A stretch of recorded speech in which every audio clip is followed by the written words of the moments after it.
We're not buying it just to buy it. You better start underwriting things based on this being the norm and what rates look like and financing options look like at the present time. Sleepless night because you've got all your eggs in your own basket. You can't replicate that feeling of what if this doesn't work? It's so important that folks put yourself at risk first before you go taking capital from other hardworking folks out there. Welcome back, investor. We got another episode of Passive Income Adventures today with Kevin Bupp from Sunrise Capital. Hello, Kevin. Hi, Emma. Thanks for having me. I'm looking forward to having you on the show because when I first got into real estate investing, I think it was 2018 when I started getting really serious about it.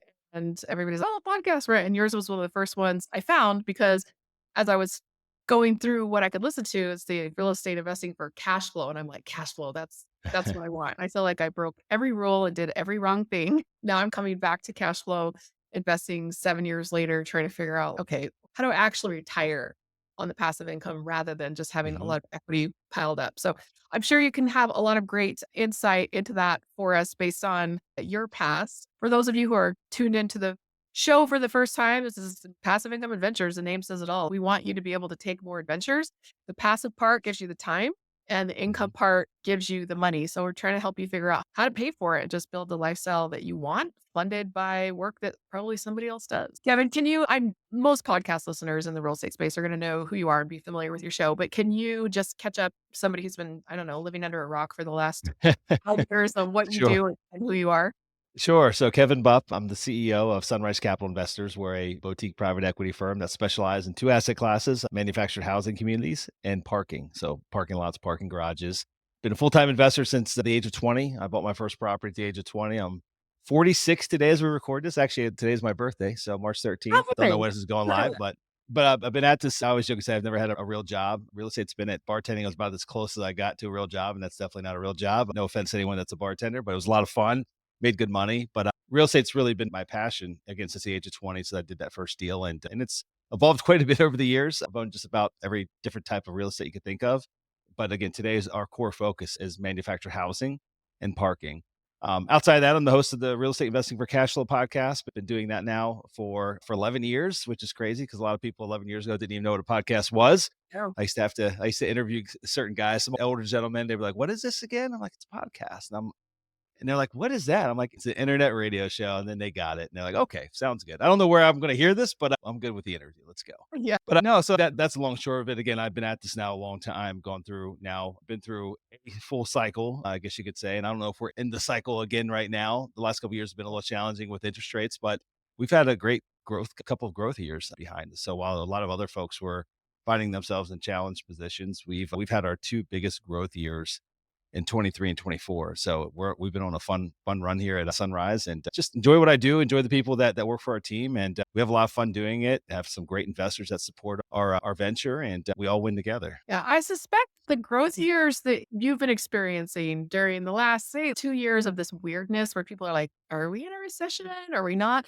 That's where the experience really starts to shine. So 11 years at a podcast and many years of investing, having been through a 2008 downturn, and people start looking for more experience because you got a lot of the mom and pop syndicators out in the space doing their thing and Mhm. preaching the gospel of passive income, but they haven't really done it themselves. They haven't been doing this long enough to really be able to do it in their sleep or to be able to anticipate things that might go wrong. Do you feel like maybe your growth during a period when everybody else is complaining is part of that? 2020, once COVID hit, everyone's on edge, just thinking that people aren't going to pay rent, or everyone's Yeah. going to lose their job. Yeah. So like the first couple of months of COVID, before rates dropped down and before people started spending money and the government started handing it out like candy, everyone was scared. Everyone kind of pulled back. So there were a few months there. We just managed what we had in our portfolio and weren't trying to buy. There were a few people that were out there trying to buy at that point.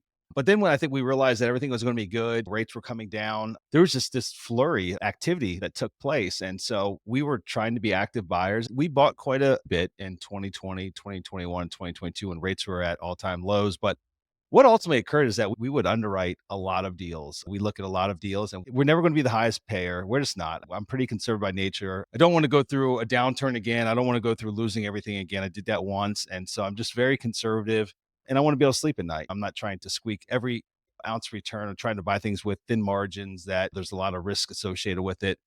And so where we found ourselves in like 2020 and 2021, 2022, while we bought properties, we were not competitive in the marketplace. We were getting outbid left and right. And it was interesting because the dichotomy within our organization was basically, if you had to split our company down the middle, it's myself and one other partner. If you had to split it down the middle, I'm more on I run the acquisitions and I run the operations side of the house. And he runs the finance and the capital raising side of the house. Again, it's much more complex than that, but that's just in the simplistic purposes. That's how we're broken down. So he brings the money in, and then I bring the property in, and you can't do one without the other. And so the strife that we found ourselves in, and it was good. It was we always had good dialogue, but he was like, Kevin, I'm turning investors away. We need more deals. We need more deal flow. I'm like, I don't know what to tell you, Brian. We're underwriting a ton of property. I don't know how to make sense of this. I don't know how the other buyers are making sense of this. I don't know. Like, it doesn't pencil out. We're not buying it just to buy it. Fair enough. So we turn investors away.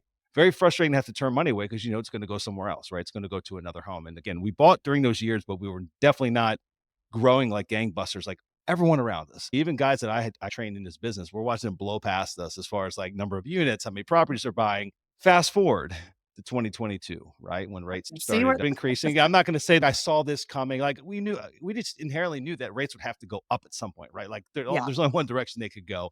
I didn't know what was going to happen. I didn't know how aggressive it was going to be. No one did, right? So I'm not going to act as though I had the crystal ball and it was telling me exactly what moves to make.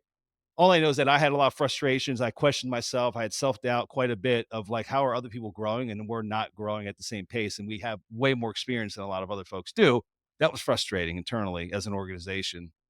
So fast forward to 2022, when a lot of other folks were hitting the brakes. Maybe they overpaid. They got out in front of their skis a little bit. They put some riskier debt structures in place, variable rates. Yeah, the whole storyline, right?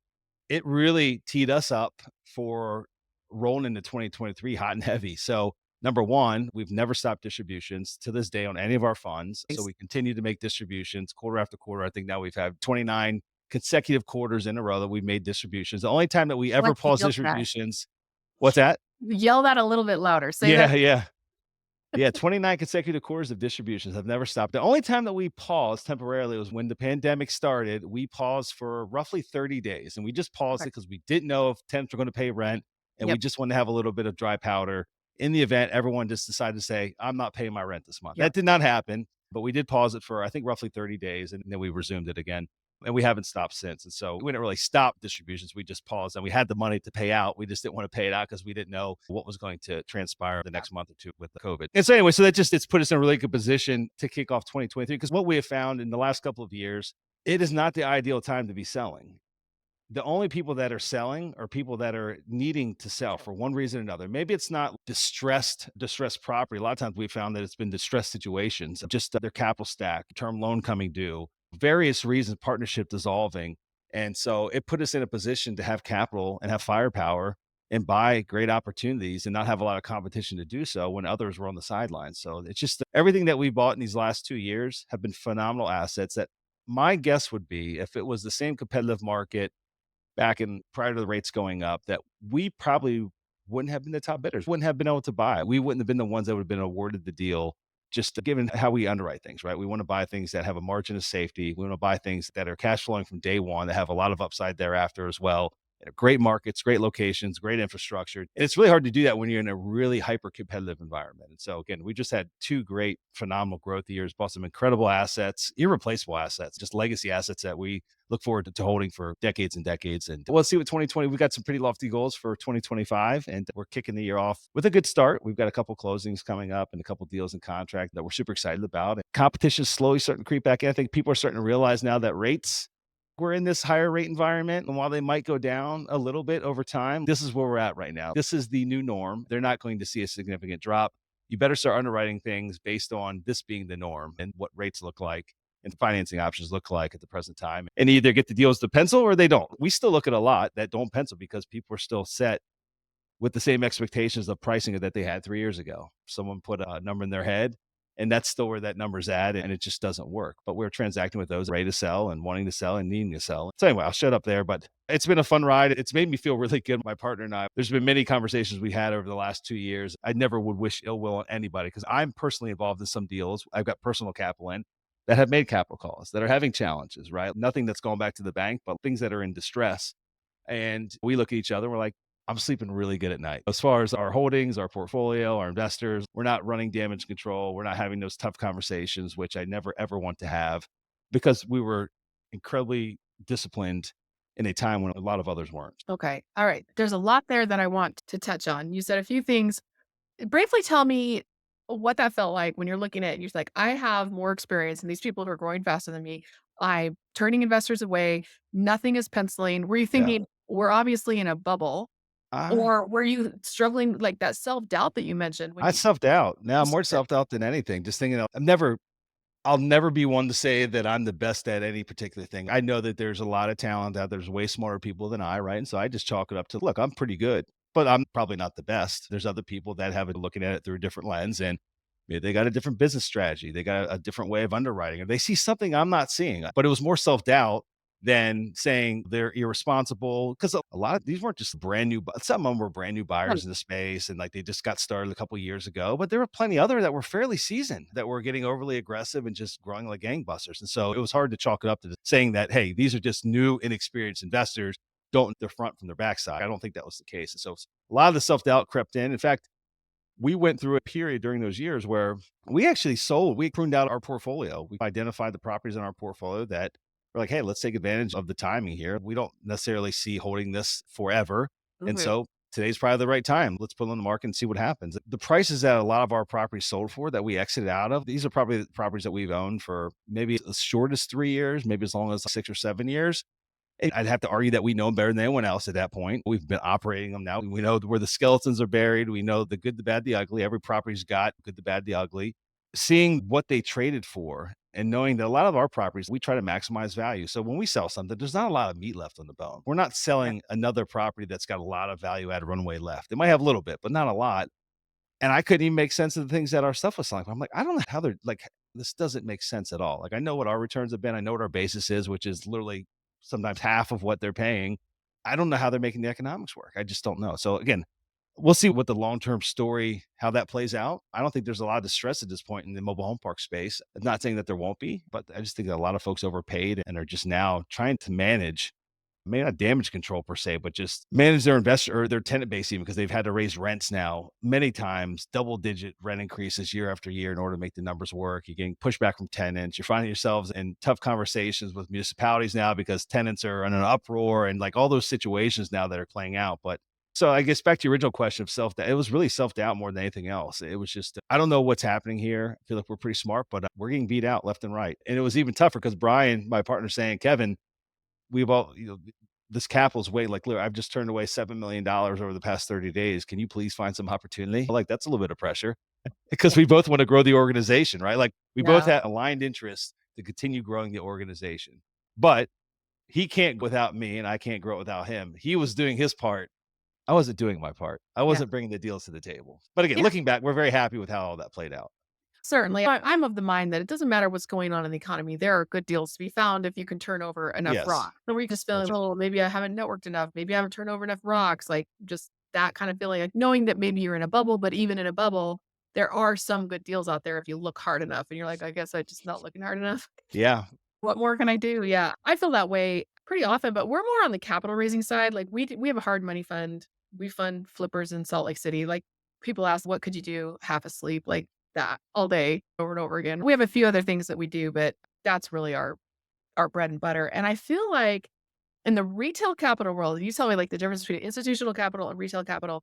Anything under like a fund under $20 million is really better retail. When you're at the numbers you're talking about, $100 million fund, expanding it to another 100 million, how much of that is retail capital and how much is that is institutional capital? And how much are you directing your marketing towards people we're like being accredited investors versus yeah. institutions? That's a great question, but we're actually 100% retail. Yeah. So all of our capital is from retail investors. We probably have a conversation once a year where we discuss maybe bringing on an institutional partner, but just haven't had the need to. We've spent the last 10 years building out our brand and the marketing and building our investor base and not just going wide, working to go deep. So working with legacy investors and then meeting their friends and their family and their colleagues, their coworkers and all that. And just trying to expand that ecosystem and go deeper into that ecosystem. And so we haven't ventured down the route. I prefer not to at this point to go the institutional route, but it is a conversation that creeps up once a year. Mhm. And when we talk about it in the leadership level, and we discuss the good, the bad, and everything in between. Awesome. We have built this business from scratch, and I think we've done quite a kick-ass job. And surely we could always do better. We're always trying to improve. we have full autonomy of how we want to drive the ship, which direction we want to take it. And I think our biggest struggle with bringing some type of institutional partner on, I know there's all different flavors. And when it's listening, that works for a family office or an institutional group, talking derogatory of what you do, but you've got expectations. If you've got one big check writer, they're going to want to have a voice. They're going to want things done a certain way. And I didn't get into business to take orders from anyone else. I'll leave it. It's quite simple. Brian and I want to Yeah. drive this. We want to drive the direction that we want to drive. We want to make decisions that we feel are in the best interest of our investors and ourselves and our families and their families, and don't want to change direction based on a capital partner. So if that Mm. makes sense. Yeah, that does make sense. We worked with institutional on larger projects, but they were the only investor, Yeah, which was great because whatever they said they wanted, we were like, okay, like it's your money. So you're out to protect your own investment. But the problem we had with that was when they started getting cold feet or they started getting a little wishy washy, like the whole project goes down because there's a that's single right. failure. I've seen that many times. Personal friends of mine that run big outfits that have those relationships where they've had deals, like they've had an entire year gets flushed down the toilet because they were relying upon this one capital group, capital source. They put all the eggs in that basket, and a number of projects they had been working on just ultimately didn't come to fruition because at some point during whether it be due diligence or closing, the capital partner pulled out and there was Yep. no plan B in place. And we spent a lot of time, a lot of money building out the team, our investor relations team. We've got a whole infrastructure in place in the organization. We've got a great marketing team. We've got a great message. We've got a wonderful customer service to how we manage all of our investors on that side. And so it's there, it's built, the house is built, the roof is everything's there. It's a fully functioning house. And so at this point in time, it would be silly for us to change gears because it works really well. I wouldn't say it's a well-oiled machine, but man, it's pretty darn close to it. And there could be a point in time where we hit a capital raise limitation. We have not hit that yet. That's always been the concern is it takes a lot of high net worth investors, a lot of Oh, yeah. $100,000, $200,000 checks Mhm. to we just closed a deal at the end of last year. It was $1 million mobile home park. And 2 weeks before that, we closed a $32 million parking garage. And so those things happen within 2 weeks of each other at the end of the year, trying to bring all that capital in from retail sources. It's balls to the wall, right? Everyone is working really hard. And then in other times of the year, it might be like right now, it's a little slow. So we're not pushing as hard to bring the capital in because we don't necessarily need it. We can't put it all to work right now. And so it's Yeah. an ebb and flow, but the team's there. They're awesome. They're amazing. And we're just going to stick with it. We're going to stick with what's worked for us and until it doesn't work. I don't like trying to fix what isn't broken. Yeah, but your openness to say when it stops working, we'll revisit and Yeah. see if we need to make some pivots. And that's what keeps businesses going for 10, 12, 20 plus years is being able to just, like you said, reevaluate, take stock. And I think that system that you're talking about, because we're not here to teach our listener how to go out and start a $100 million real estate fund. Somebody has a coaching program for that, I'm sure. But we're really here to talk to the passive investor, like how you can pick out operators who have some experience, know what they're doing, have been through some downturns, and making those introductions here on the show to say, we do one thing and Kevin does something completely different. And we have to eat our own diversification dog food, right? Like we're investing some into what we do and we're investing some in other places. And so I'm here on this podcast doing the same thing, like vetting people out. It's step one, it's open the door, it's the Mhm. introduction. So I feel like you have to really be able to see into the way that they run their business. Are they systems driven? Do they have experience? Are they values driven? Those types of things is what we're really trying to show here. And that's really important for the passive investor to understand who you are and how you do business and how Mhm. you value other people's money, really, sometimes, usually, even more than our own money. So, Yeah. can you speak to how you're able to drive your business in a way that attracts capital? Because what do they call it? Show how the sausage is made, and people still Yeah. want sausage. Yeah, even backing up a little bit, I'll try to answer that question, but I'll hit reverse a little bit and go back in time. This isn't I don't say it's a requirement, but I do think that folks should, if you're trying to vet a sponsor, try to get a sense of what their background is, how long they've been in real estate, but also have they risked their own capital, right? I think there was a period of time over the last couple of years where there's so many people teaching syndication. Lots of folks are getting in, have no experience at all. They're raising money from friends, family, coworkers, what have you. They're like the capital raising arm. They're just going to the people they know, raising money for a deal. They don't even Yeah. know if it's a good deal. They're just believing the hype, right? There was a lot of that out there, a ton of it.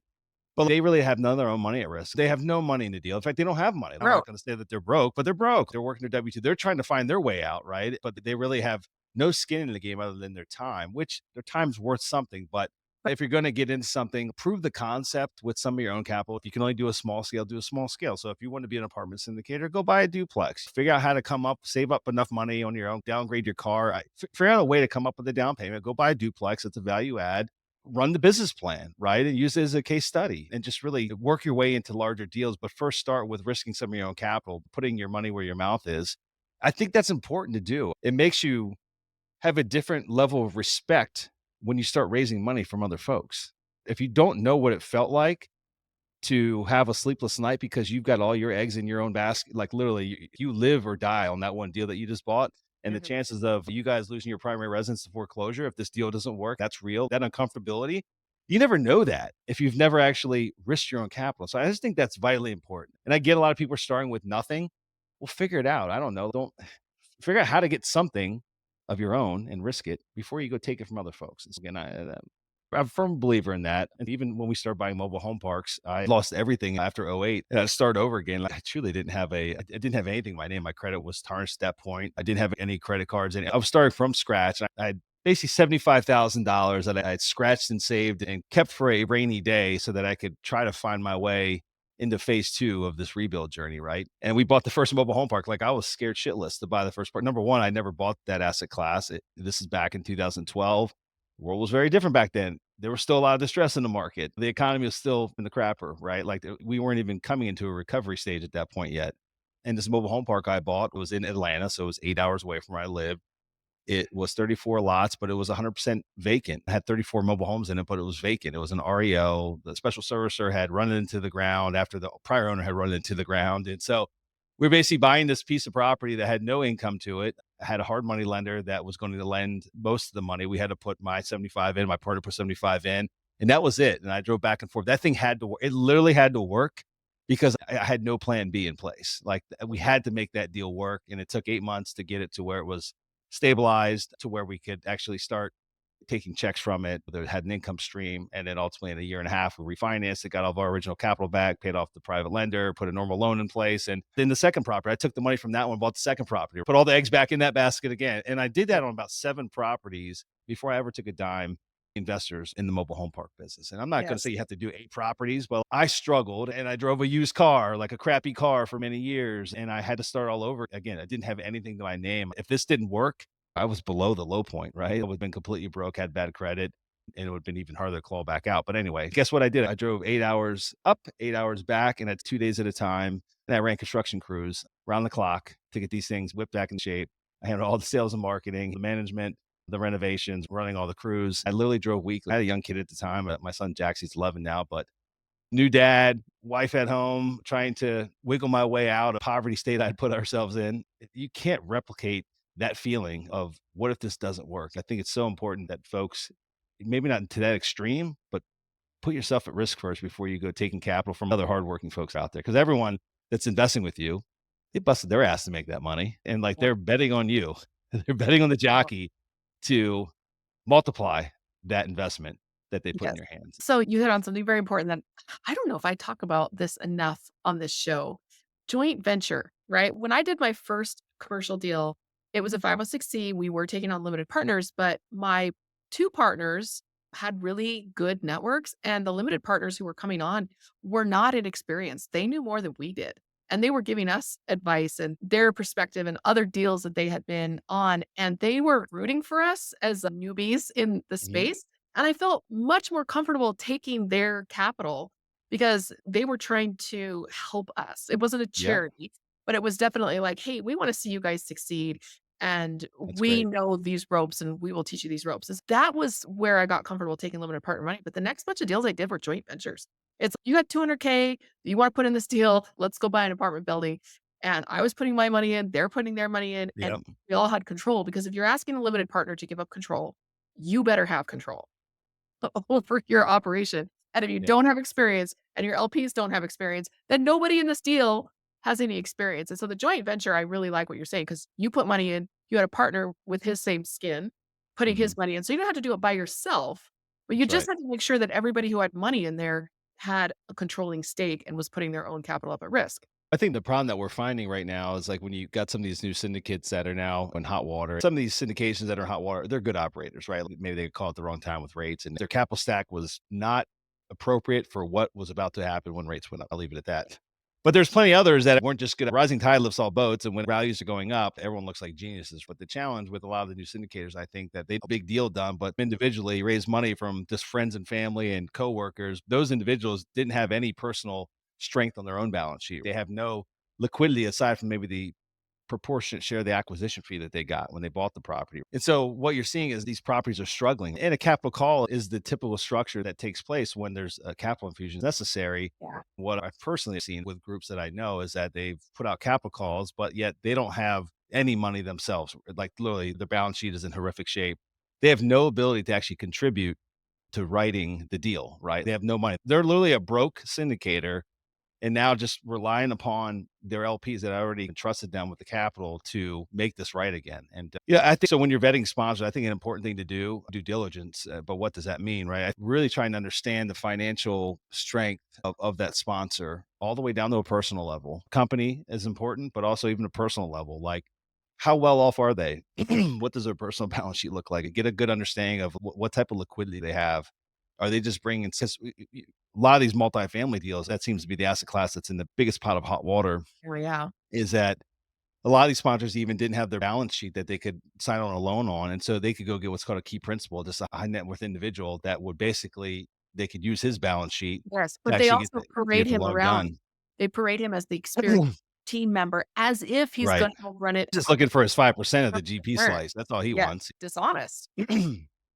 And It's dishonest to have a key principal. oh, Dishonest no, to have no, a key no, principal. not at It's all. dishonest to put Not at him all. up as the experience and the balance sheet when he has no intention of participating Right. That's right. managerially or financially. So that's where I have a problem with the KP role is when they make it look Yeah, like so when he's shit hits the fan, is he stepping in with his own capital to help right the ship? Yep. Or is it just going to be left to the folks that are running the syndication that don't, again, don't have a balance sheet to speak of personally? Yes. Let me ask you that from a GP standpoint. If an Mhm. LP comes to you and said, "Hey, I really like what you're doing. I would like to put some money in, but I want to see Sunrise's Yeah. balance sheet. How can you bail out a deal?" What kinds of documents do you provide them that they would be reasonable in requesting?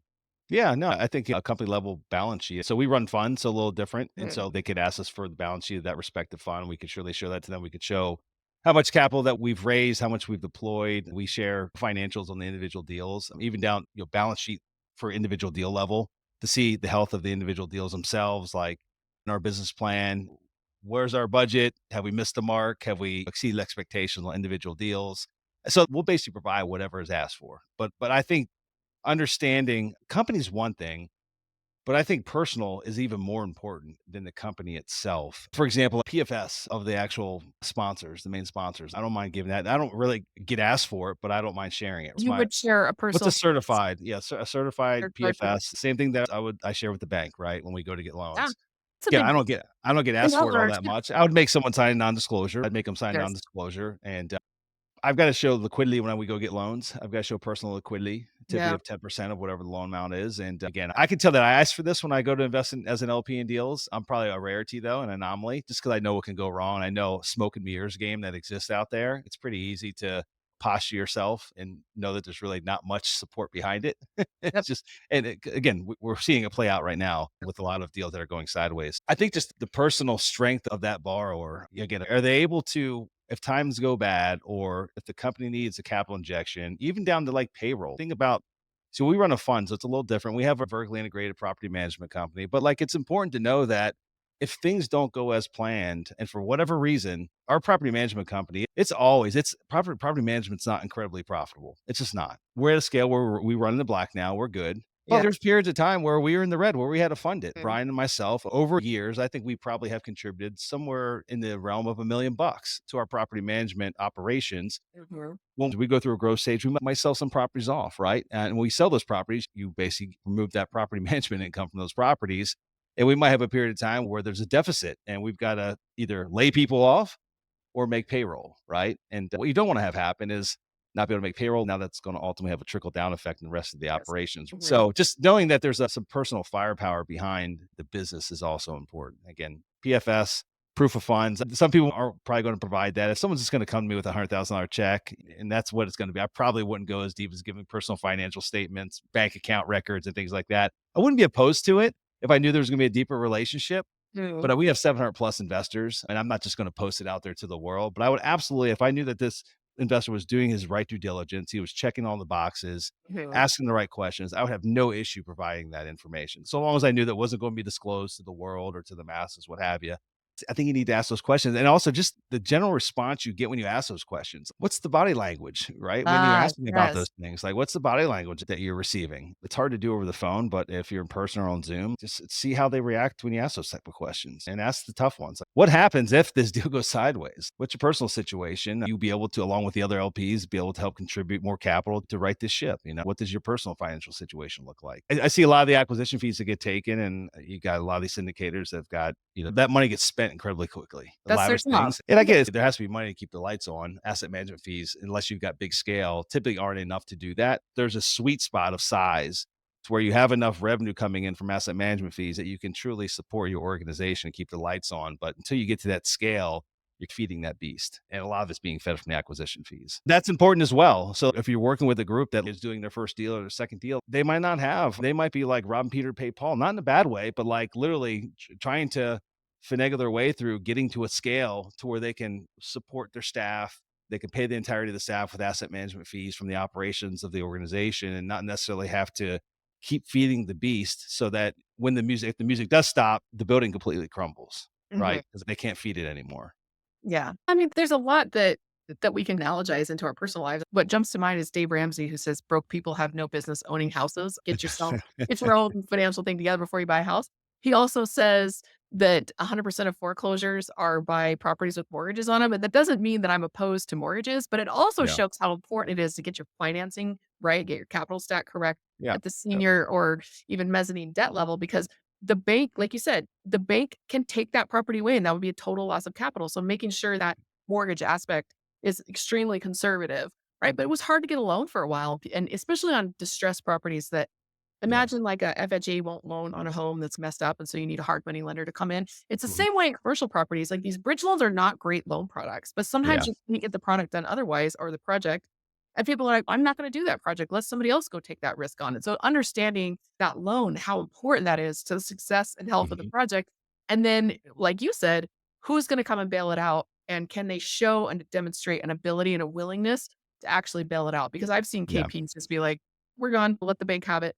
And it's hard to watch. So these lessons that we live in our own personal financial lives, I think really do translate over into running Mhm. a good value and systems driven business. And we can all relate to it on the aspect of owning our own homes or paying our own mortgages, things like that. It's different in the details, but the overall concepts can be pretty similar if we Right. just think, look, good money management is good money management, That's whether right. it's in a business or personal. So I really appreciate you sharing these insights because I feel, like I said, this allows the listener to get a peek in how a business is run and see, is this somebody I want to have a further conversation with to see if I want to invest with them? Because again, that's what we do here, passive income.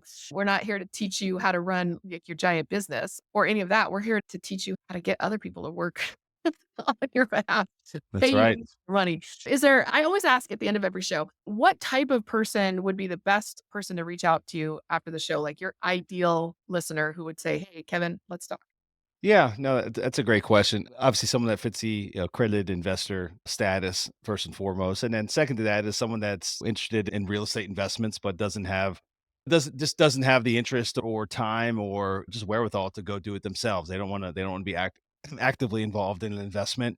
They'd rather find the right jockey to place their bet with in an asset class that serves them well, that they at least have a basic understanding of, that they feel is going to help them in their financial journey. Cool. And then I think the last way to round that answer out, at least for us, and so we've evolved our structure over time. We're in two asset classes that they're not making any more of. They're not making more mobile home parks. They're not making more parking. And so what I have found that over the years is some of the biggest regrets, some of the biggest wins are properties we've sold, we've done incredibly well on, but also regrets are also that we sold those properties because becomes Get more. inherently more difficult to buy another one because there's no new supply coming and you got more demand coming for this product. And so you got more people that want to buy it, but no new supply. And so it's a massive imbalance and it makes it more difficult to continue growing our organizations. But with all that being said, what we've really started evolving more to is a longer term hold strategy and not necessarily looking to be in and out in 3 to 5 years, which typically does the best at juicing the IRRs. But also, you got to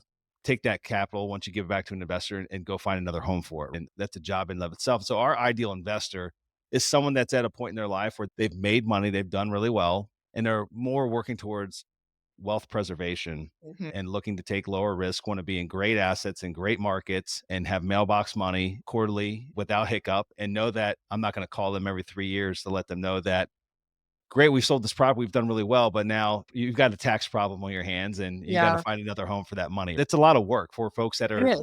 It's they're in a lifestyle, they're, whether they're retired or they're whatever they're doing, like they're at the point in their wealth journey where they just want to, they want to preserve their capital. Don't lose my money. Make me some money. It doesn't need to hit home runs. You just Mhm. need to make really strategic investments, sound investments that will continue putting money in my mailbox quarter after quarter, year after year.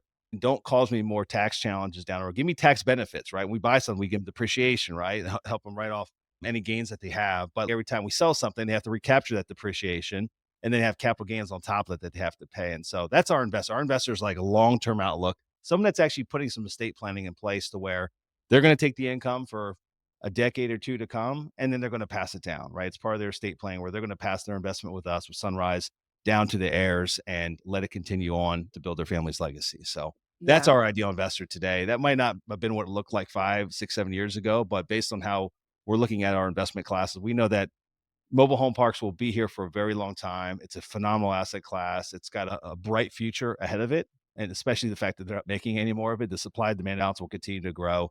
The affordable housing crisis will continue to grow. And we feel like that is the best housing type to fill that affordable housing void that exists. It's by far the most affordable option. And it's much nicer than that of a lot of apartment options that are available in a respective marketplace. So again, that's our ideal investor. Someone wants to take a long ride and do really well financially and invest in great assets with a great company. It's going to be here hopefully for decades to come. Yeah, then that's such a good point because a negative 100% return because you invested in a property that got handed back to the bank takes a long time to recover from. And Yeah. so what you're talking about is the slow you roll.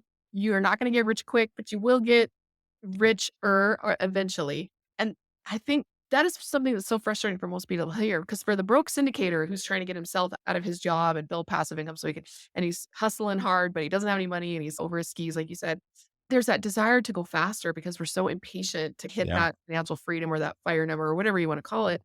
And then you realize for all of you young Gen Z who love to listen to this podcast, right? About half of our audience is about 25, 18 to 25.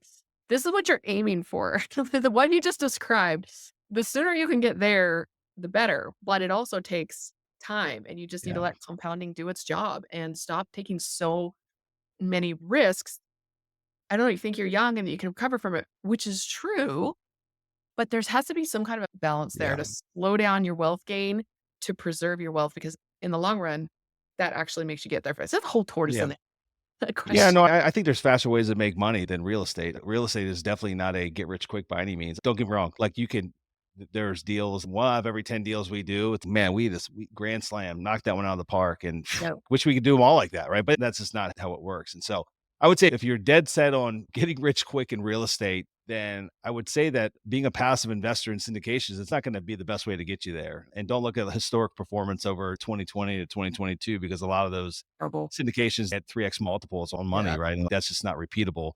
And you're going to have to get actively involved. If you're willing to dive into the trenches and be the person that runs the show, and you're going to go, whether it be flipping properties or rehabbing properties, or you're going to take the financial risk, you're going to qualify for debt and all that, then the better chance, it still might not be get rich quick, but you'll probably get rich quicker Hmm. if you're willing to drive the car yourself and Yes. not just put it passively with another group. But because they're doing a job. Okay, so you Yeah, probably have a lot of investors like me who are active real estate investors, and I'm just like, I'm getting old. I want to slow slow this down. We're starting to think about grandkids and all of that. I just want to be able to say, here, Kevin, I'm not an expert at mobile homes. Take my money. That's not the fastest way to grow it. But all of these years leading up to this, we've had an active job. I happen to be an active real estate investor, but most of your investors probably have some real estate ones, but most of them are probably some active something else, physicians, yep, that's engineers, right. IT, like Business owners. yes, exciting Yeah, it's a job. whole mixed bag, but yes, and there's a few in there that were maybe active real estate investors that ultimately Mhm. now are at the point where they sold off their properties. Maybe they built up a portfolio of small multifamily or single family rentals over the last couple of decades. They've been selling them off because they're sick of it, they're over it, Yep. and they were self-managing them or involved in the day to day. And now they're just looking but they've made it, right? It's more again at that point, still they're just trying to find another income stream, but one that allows them to be passive, right? And they're not looking to 3x their money, 4x their money in the next couple of years. They just want to continue on, create a continuum of that passive income stream that they've had, but convert it more from an active income stream to a passive income stream. It's two different games. It's an active game. Yep. What you do actively could be real estate, probably not. And the passive side is a completely different game. So people are like, oh, I'll make more money in real estate if I do it myself. And I'm like, no, your money will make the same amount of money. You could potentially make more from your job or your business or your entrepreneur. But if that's not your passion lies, if you really Yeah. want to be an entrepreneur, doing something you're really good at that you can really take the hits that entrepreneurship gives. And it may or may not be real estate. So I'm never going to discourage someone from getting into real estate actively if they really love buildings and they really love people. They really love Mhm. finances. But if not, maybe something else. And then you just passively invest. I wish we'd had more time to get into like the difference between mobile home parks and parking and how you could diversify and still be an expert but without getting too broad. But it's one of those things where I think it's an important message to convey to the listener. It's focus on what you do really well, one, maybe two things, and then find experts in their thing and passively invest. And that's how you Yep. diversify right there. That's So right. appreciate Exactly. you sharing that message with us and spending some time with my listeners today and teaching them what a real estate business should look like. And if they would like to open that conversation with you about investing together, where can they get a hold of you? Yeah, yeah. Again, appreciate you having me on the show. If you want to learn more, talk to someone from our team, you can even download our current offering, but go over to investwithsunrise.com. Again, investwithsunrise.com. And we've got some cool stuff on the website as well outside of our current offering. We've got webinar links up there of prior webinars. We've got case studies of deals that we've gone full cycle on. We've got some details on existing properties that we own inside of various funds today. So you can just read on the business model, what we paid for it, what the business plan was, what it's worth today. Just get a general sense of who we are and what we do. And we've got some free resources as well. We've got a couple white papers that we've written on both mobile home park investments as well as parking investments so that you can better understand the investment thesis of why we love those two asset classes and why we're bullish on them. Yeah, That's totally. investwithsunrise.com. And check out the Real Estate Investing for Cashflow podcast. I think the There you best go. place to promote a podcast is on somebody else's good talk. Yeah. If you want to get a hold of me, like for a diversified investing strategy, we really do recommend you invest some with us, but then some not with us. And so if you want to figure out what it is that we're doing, we'd love to have a conversation with you. Partner with rise.com/Emma is my personal calendar. And I would love to have a conversation with you about how to help you pay for your next passive income adventure. Until next week.